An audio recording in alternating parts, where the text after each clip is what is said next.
Welcome to Simply Mrs. Moody, a space where real healing, growth, and faith meet. Hello, and welcome to another episode of Simply Mrs. Moody. Today, I want to talk to you all about something that a lot of us have experienced, but don't always have the language for how to respond, express, or share. Let me ask you something. Have you ever opened up to somebody about how you feel or an experience that you're having or a conversation with a person and sharing, what that experience has done for you. And instead of feeling heard, you walk away feeling smaller. I think that many people have experienced this, um, like when you're feeling kind of brushed off or minimized, or even like someone turned their back on you. Like you just leave feeling like, okay, well, that was a waste of time. Well, today we're going to be talking about dismissiveness, belittling, and oh, the big word, gaslighting. What is it? How does it show up? And why can it be damaging? How can it be damaging? And especially when it comes from people close to you. I want to break this down just a little bit. So let's start with dismissiveness. So, dismissiveness is when someone downplays or ignores your feelings. It looks like it's not that serious. You're overreacting. You'll be fine. And what that really communicates is your feelings don't matter. What happened isn't important to you, right? And belittling takes it a step further, right? So now you're not just being dismissed, you're being made to feel small. How many of us have been made to feel small in so many different circles in your personal relationships, at work, whatever, right? Like your thoughts, your opinions, even your emotions are either childish or you're doing too much. And the message there is you're not valid. You don't feel like what you said has any validity to it because nobody's giving credence to it, right? Especially the people that are closest to you. And we'll talk more about that. Let's go a little deeper.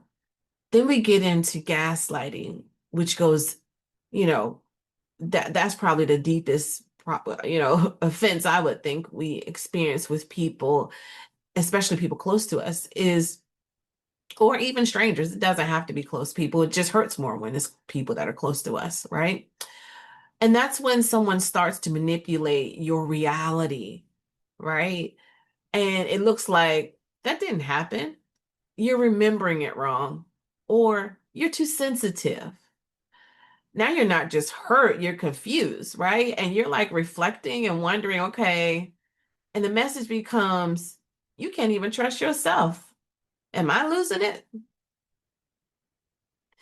And why do people do this? Why do people do this? Um, and let's be real for a second. A lot of times people minimize what you feel because one, they don't understand. And so instead of saying, I don't understand, they do this. That's their defense mechanism, right? Or they can't relate. Maybe they don't understand that they can't relate, right? Or they've never experienced it. Or even bigger, it's a trigger for you and not them. And because it triggers you and not them, they can't relate. They can't empathize. They can't stand in the gaps with you when you are experiencing a thing, feeling a thing, or upset from a thing, whatever it is, right? And instead of sitting with the discomfort, they dismiss you. And I think sometimes that says something about them, and what they're able to and not to do. It's also a thing to do reflective because we want people to do that for us, hold space or whatever we call it, right? but are we able to sit in discomfort with people when they're experiencing things that we can't relate? It is a good idea to put the mirror up on both sides. Even if you're a person that has had this happen to you, oftentimes we had things happen to us, but we go around and do the same thing because we don't put that mirror up and reflect on ourselves to see, wow, I remember what this feels like. I don't want this done to me. Let me make sure that I don't do that as well, right? But that's being very intentional with your awareness of self and others. So here's the truth. Just because something doesn't affect you doesn't mean that it's not real for somebody else. What feels small to you might be tied to somebody else's trauma, their past, rejection, their pain, whatever. So when you say it's not a big deal or, statements like that, what your friend or loved one person, whoever, what they hear is you're too much. You're wrong for feeling the way you feel. Very, very invalidating, right? Let's talk about what scripture talks about this. A lot of us that come to my podcast are believers. We're faith-based people, right? So this is where I love to bring up the word of God because the Bible actually gives us guidance on how to handle people's emotions, right?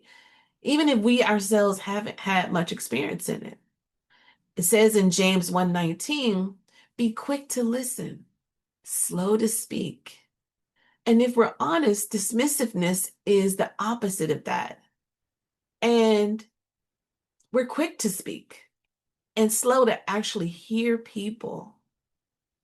I want you to think about that. And in Proverbs 18:21, it reminds us that life and death are in the power of the tongue. I think I said this in one of my other podcasts before. So when you're belittling someone, when you're minimizing them, you're not speaking life into them, positivity into them. You're actually speaking harm and hurt. And God calls us higher than that, right? In Ephesians 4:29, it tells us to speak in a way that builds others up. So we're not tearing people down. We're not making them question themselves. We're not making them feel small. Gosh, listen, I know all too well about this. I have been torn down. I have been questioned and making me think I've had to dial myself down in certain rooms. And it really is a horrible way to live, to be, to work, to exist. And, you know, this is how this feels in across the board, but it's deeper when we have it landing, especially when it comes from people you love, loved ones that you think are going to be there for you, that see you, that just accept you as you are in your full authenticity, that are supposed to be the people that encourage you and say it's okay to be who you are, how you are. Those are people like our parents, our spouses, our siblings, our best friend, and even our children.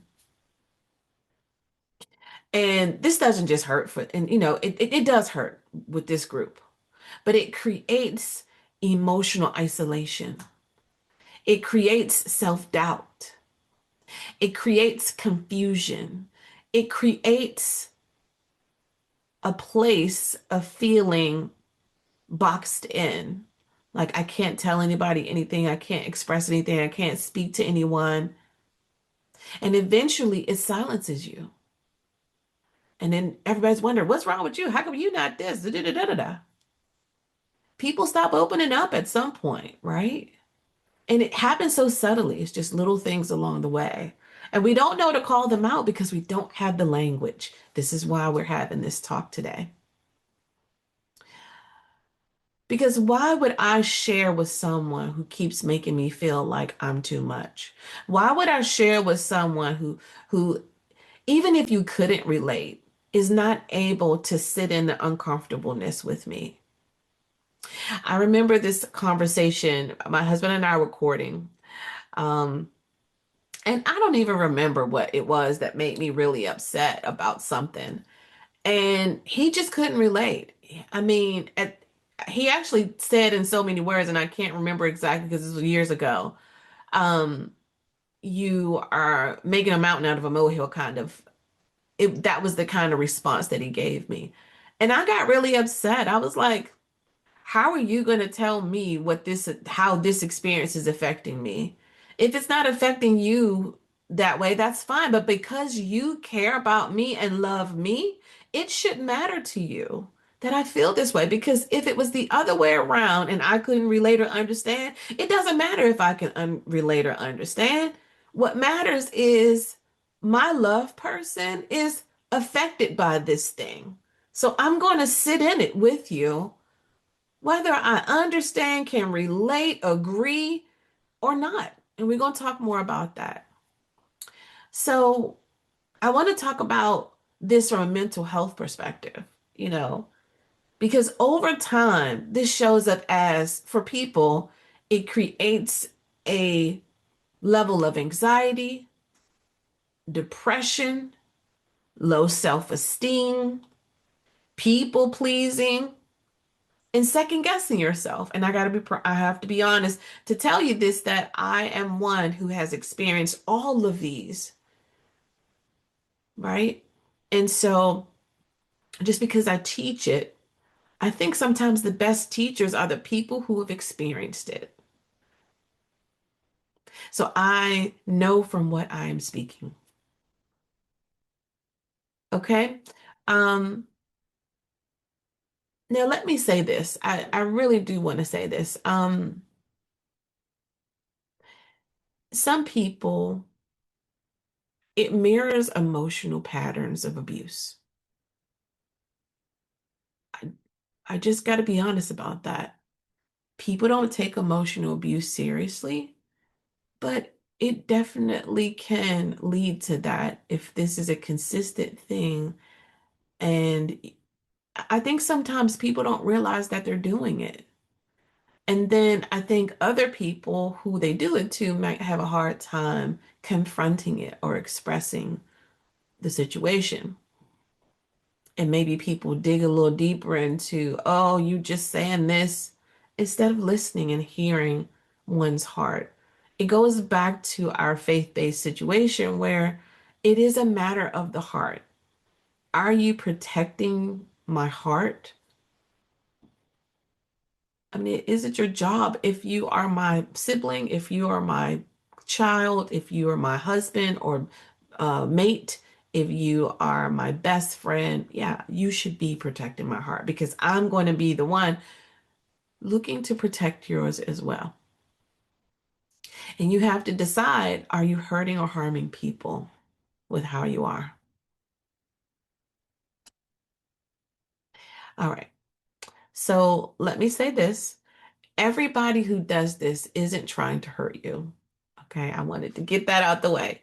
They aren't trying to hurt you. Some people were never taught how to validate emotions, right? Some people grew up in environments where feelings didn't matter.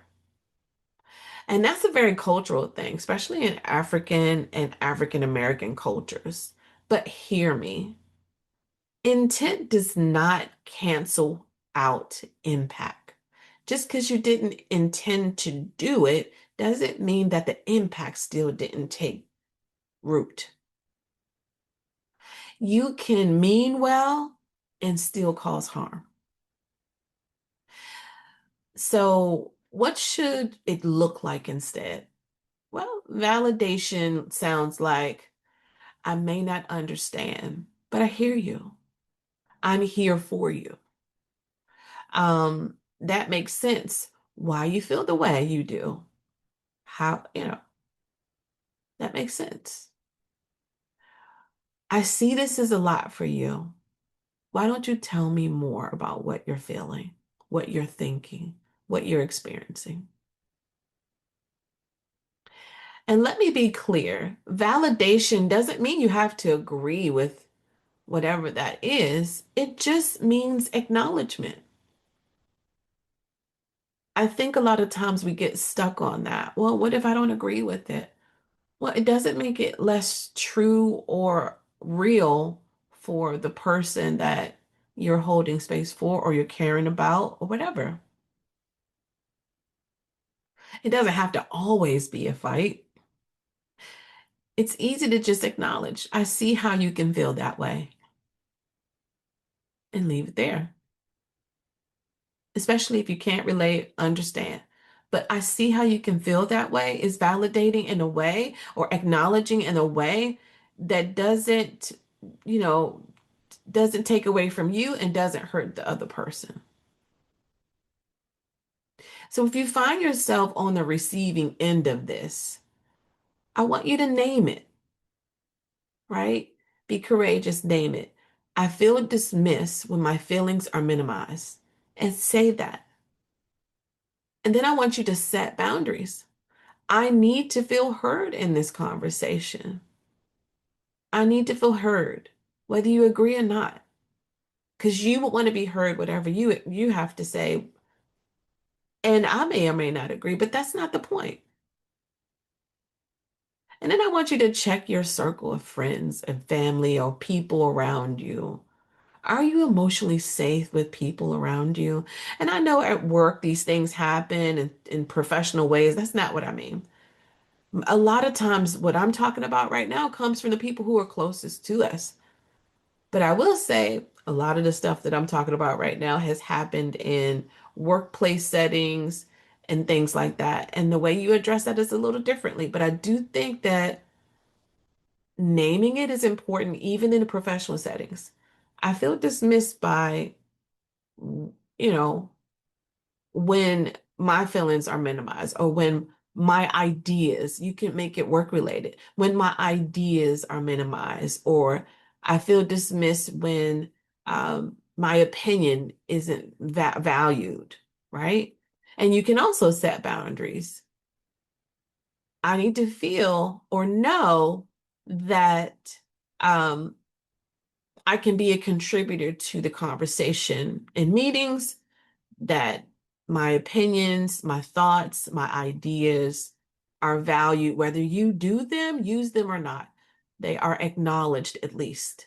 Acknowledgement. You can ask that in your workplace.